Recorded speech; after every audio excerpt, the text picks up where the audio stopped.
Nous sommes 40 jours après Noël et l'Église nous propose de célébrer la présentation du Seigneur.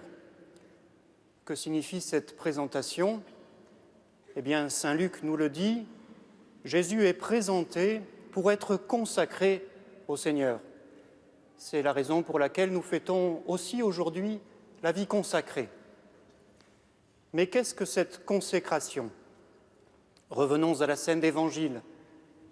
Notre attention est attirée par les personnes qui sont là, dans le temple, autour de Jésus.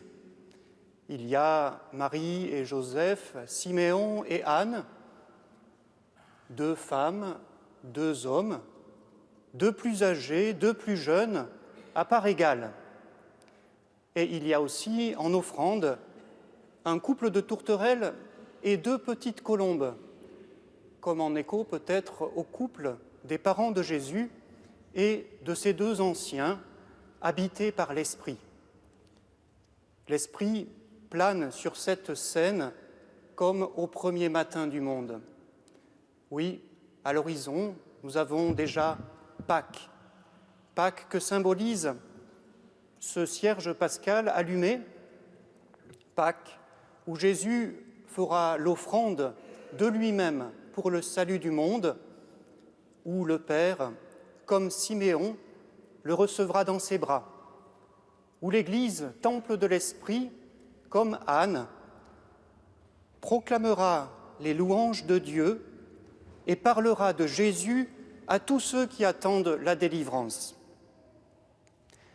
La vie consacrée se reconnaît dans Siméon et Anne, l'homme juste et religieux et la femme prophétesse, l'homme qui fait ce geste infiniment doux et respectueux de prendre l'enfant dans ses bras, et la femme qui prend la parole joyeusement au sujet de l'enfant.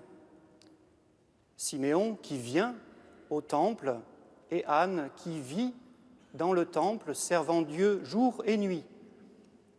Apostolique et cloîtrés, religieuses, religieux, prêtres, laïcs, consacrés, tous se reconnaissent dans Siméon et Anne.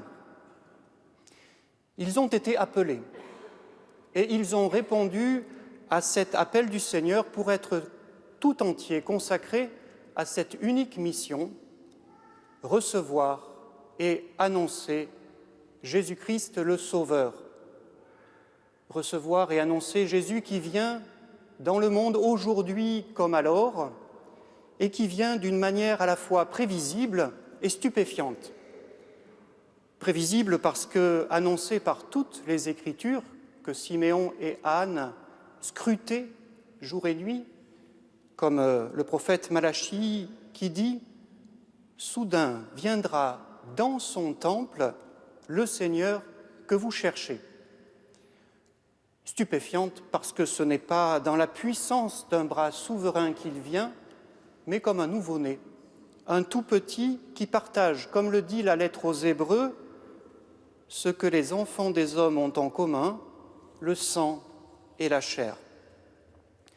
Mais cette mission est portée bien plus que par les consacrés, elle est portée par tous. Et par exemple, nous connaissons tous de ces personnes de grand âge dont les ans ont affiné le cœur, ont adouci les gestes, ont ajusté les paroles. Elles vivent ainsi consacrées au Seigneur dans le secret. Elles sont, comme tant d'autres, et selon la belle expression du pape François, des consacrés de la vie ordinaire. Mais la lettre aux Hébreux ajoute encore ceci. Jésus-Christ, parce qu'il a souffert jusqu'au bout l'épreuve de sa passion, est capable de porter secours à ceux qui subissent une épreuve. La consécration se colore d'une attention toute particulière à cette présence du Christ consolateur auprès des affligés. Et les affligés, aujourd'hui, ce sont les exilés, les réfugiés, au milieu de qui s'avancent Joseph et Marie. Ce sont les femmes et les enfants abusés, auprès de qui se tient l'enfant dans les bras de sa mère. Ce sont les personnes âgées, négligées, auprès de qui s'assied Siméon et Anne.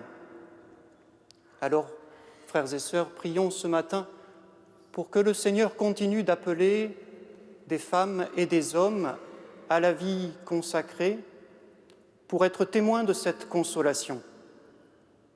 Et prions aussi pour que l'Église, que nous formons tous ensemble, continue son chemin de conversion et devienne toujours davantage ce lieu où se tiennent à égalité, comme Siméon et Anne, pour accueillir et annoncer le Seigneur, des hommes et des femmes, des enfants, des adultes, des personnes âgées, sans oublier les tourterelles et les petites colombes, qui, avec toute la création, sont témoins de cette création nouvelle que le Seigneur est en train d'accomplir, un monde où toute chose est consacrée.